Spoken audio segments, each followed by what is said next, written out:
दिवस हा देशाच्या इतिहासामध्ये एक ऐतिहासिक दिवस म्हणून अनेक ठिकाणी साजरा केला जातो। ज्या वेळेला या देशाच्या विशेषतः या मराठी मुलखामध्ये सर्वसामान्य माणूस परकीयांच्या दर्शनाखाली सापडलेला होता।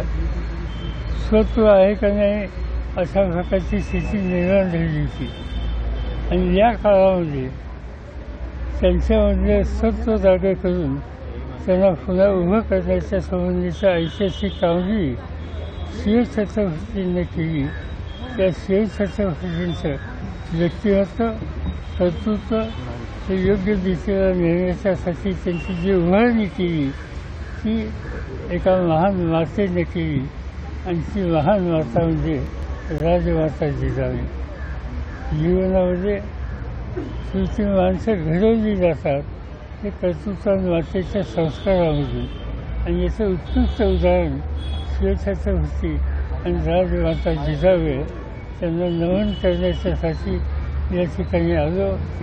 ते पासलकर आणि त्यांचे सहकारी गेल्या अनेक वर्षापासून हा आजचा दिवस साजरा करतात आणि विशेषतः स्त्री वर्गाच्यामध्ये मुलींच्यामध्ये जिजाऊ मातेचा विचार हा पोचून त्यांच्यामध्ये आत्मविश्वास निर्माण करण्यासाठी काळजी करतात। त्यांचं मी अभिनंदन करतो। जिजाऊ मातेच्या समोर नतमस्तक होतो आणि आपली योजना लोकशाही मराठी ऐका, पहा, जागरूक रहा।